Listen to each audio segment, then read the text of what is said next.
The CARES Act and the original PPP program contained a couple of safe harbor dates. So there are two different reductions to loan forgiveness under the CARES Act for PPP loans.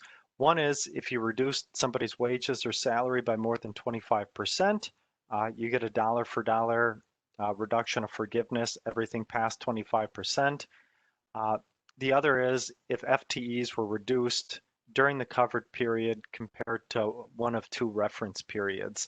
But they gave you a safe harbor and said, you know what, even if you had reductions from that, if you got wages back up to their 215 level, and if you got FTEs up to the 215 level, and you do that by 6/30, we're not going to count that against you.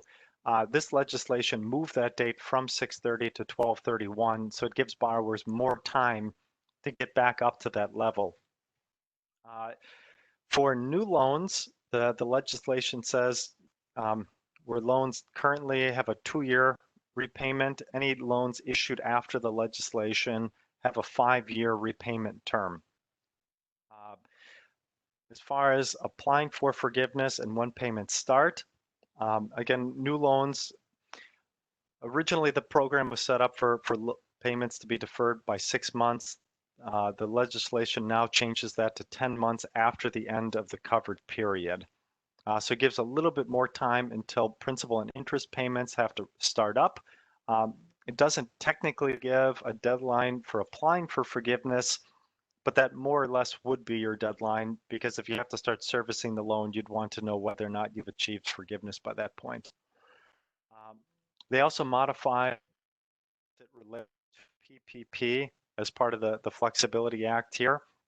So previously, employers could defer Social Security, and if they got a PPP loan, they could do so up until they received forgiveness on that PPP loan. And at that point, they had to stop deferring Social Security and then repay that over a couple of year time period.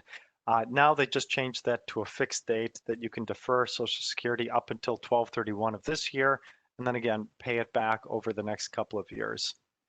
So those are some of the highlights from the bill. The bill itself was pretty short, but certainly contains some pretty big items here.